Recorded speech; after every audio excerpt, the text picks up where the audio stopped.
Јас најискрено се чудам за чија економија говоревте. За македонската економија ли кажавте дека растела, дека се давала поддршка на приватниот сектор, дека се внимавало парите на граѓаните да се даваат каде што е приоритет. Нели туризмот е приоритет, колега Каевски? Ама пари за туристичка промоција нема. Нели животната средина е приоритет, колега? Ама пари за борба со аерозагадувањето нема. Нели економијата е приоритет? Пари за економска промоција нема.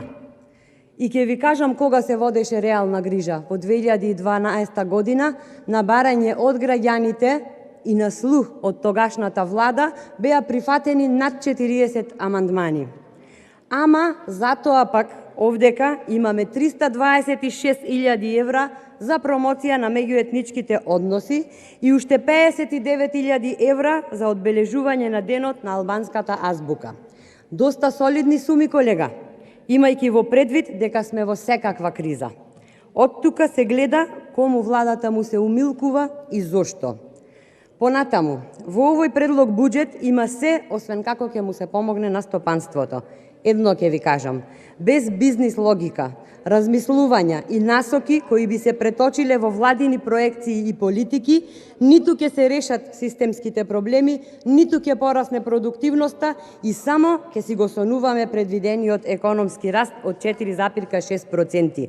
Оваа година, колега, при најголем буџет од 4,4 милиарди евра, владата не предвиде пари за справување со предизвикот наречен енергетска криза. Овде ќе ја спомнам познатата книга План за живот, во која на страна 80 велите: македонското сонце да биде извор на енергија за секое домакинство. Како сте кинисале, колега, македонското сонце ќе биде и единствен извор на топлина за секое домакинство. Ви благодарам.